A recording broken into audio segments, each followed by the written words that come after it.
Selamat siang, perkenalkan, nama saya Monica Marut dengan NIM 1831101 dari kelas 4A Biologi.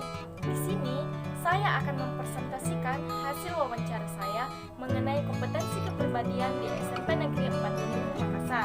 Adapun sumber dari informasi ini berasal dari salah satu mahasiswa yang telah melakukan magang 1 di SMP tersebut, yaitu Saudari Verena Erna.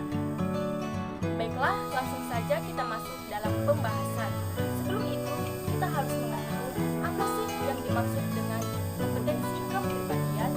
Jadi, kompetensi kepribadian adalah suatu kemampuan pribadi yang mantap, berakhlak mulia, arif, berwibawa, serta dapat menjadi teladan bagi peserta didik.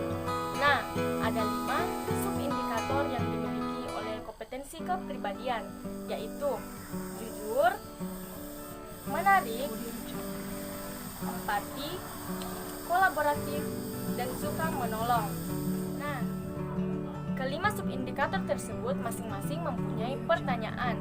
Langsung saja kita masuk dalam pertanyaan pada subindikator yang pertama, yaitu jujur. Pertanyaannya, apakah tindakan peserta didik mencerminkan perkataan yang diucapkannya? Tentu. Contohnya pada saat ulangan, mereka dapat mengerjakan soal tersebut dengan baik tanpa melakukan kecurangan atau contekan.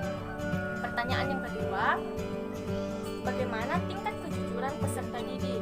Nah, tingkat kejujuran peserta didik di SMP Negeri 40 Makassar cukup baik, walaupun tidak semua dari siswa yang berada di sekolah tersebut. Nah, langsung saja kita masuk dalam subindikator yang kedua, yaitu menarik. Pertanyaannya, yang pertama, bagaimana cara menarik perhatian peserta didik agar tidak bosan mengikuti pembelajaran? Nah, apalagi kita sebagai calon guru, cara kita menarik minat belajar siswa yaitu dengan memilih model pembelajaran yang sesuai dengan materi yang kita bawakan dan sesuai dengan kondisi kelas yang telah kita ketahui. Pertanyaan yang kedua, bagaimana model pembelajaran yang diterapkan bagi peserta didik? Nah, model pembelajaran yang diterapkan bagi peserta didik yaitu dengan membagi siswa menjadi beberapa kelompok dan memberikan tugas. Nanti hasil dari tugas tersebut akan dipresentasikan di depan kelas. Langsung saja kita masuk dalam pertanyaan subindikator yang ketiga, yaitu empati. Pertanyaan yang pertama, bagaimana menunjukkan sikap empati pada peserta didik? Nah, di sini cara kita menunjukkan sikap empati pada peserta didik itu dengan cara pendidik harus bisa menciptakan suasana humoris dan bisa memberikan motivasi, semangat, dan meyakinkan kepada peserta didik bahwa semua pelajaran tidak ada yang susah tanpa adanya usaha. Pertanyaan yang kedua, bagaimana menanamkan sikap empati pada peserta didik? Di sini, cara menanamkan sikap empati kepada peserta didik yaitu dengan mengajarkan peserta didik untuk mau bekerja sama atau saling memahami satu sama lain, baik itu dari guru ke siswa atau dari siswa ke guru.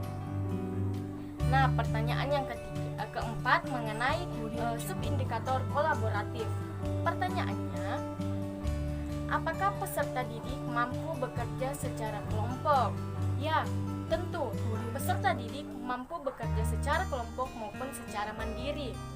Pertanyaan yang kedua, bagaimana menanamkan sikap kolaboratif pada peserta didik? Di sini, cara menanamkannya yaitu dengan memberikan asesmen tentang materi yang diajarkannya, kemudian dipresentasikan di depan kelas. Langsung saja kita masuk dalam subindikator yang kelima, yaitu suka menolong.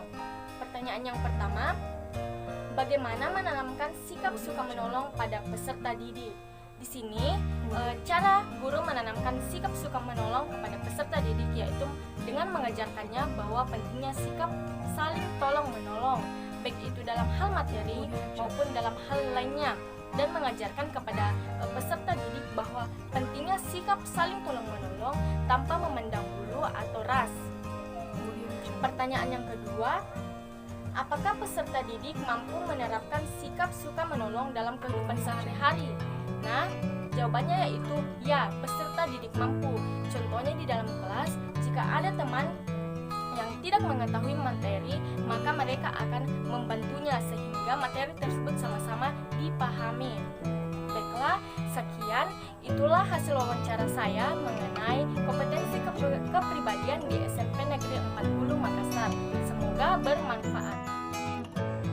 Jadi, kesimpulannya bahwa kompetensi kepribadian merupakan suatu kemampuan pribadi yang mantap, berakhlak mulia, berwibawa, dan dapat menjadi teladan bagi peserta didik, di mana kompetensi kepribadian ini harus dimiliki oleh seorang guru.